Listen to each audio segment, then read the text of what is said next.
خبر شامل کرتے ہیں سرگودا سینئر جرنلسٹ ایم احسان الحق کی رپورٹ کے مطابق وزیر اعظم پاکستان کے فلاحی ریاست کے خواب کی عملی تعبیر کی جانب سے نیا پاکستان قومی صحت کارڈ ہاسپٹل میں داخلے کی مفت سہولیات 100% سے سہولیات صحت کا آج D H Q teaching civil hospital Sargodha میں افتتاح کر دیا گیا ہے۔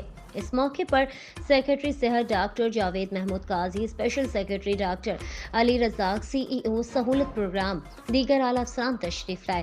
M S doctor Ghulam Shabbir, doctor Sikandar Hayat Warraich, doctor Farooq Iqbal, doctor Tariq, doctor Ikram, doctor Sohail, D M S emergency doctor Ghulam Shabbir, دیگر عملے نے مہمان گرامی کا شاندار استقبال کیا۔ سیکرٹری صحت اور دیگر صحت کارڈ والے مریضوں کو ملنے ان کے وارڈ میں گئے۔ M S doctor Ghulam Shabbir کی کارکردگی کو سراہا۔ معروف سینئر جرنلسٹ ایم احسان الحق نے سیکرٹری سے درخواست کی ہے کہ سول ہاسپٹل کو آبادی کے لحاظ سے اور وسیع کیا جائے۔ کیمرہ مین محمد حارث شیخ کے ساتھ سینئر جرنلسٹ ایم احسان الحق، شاہینوں کا شہر، سرگودا۔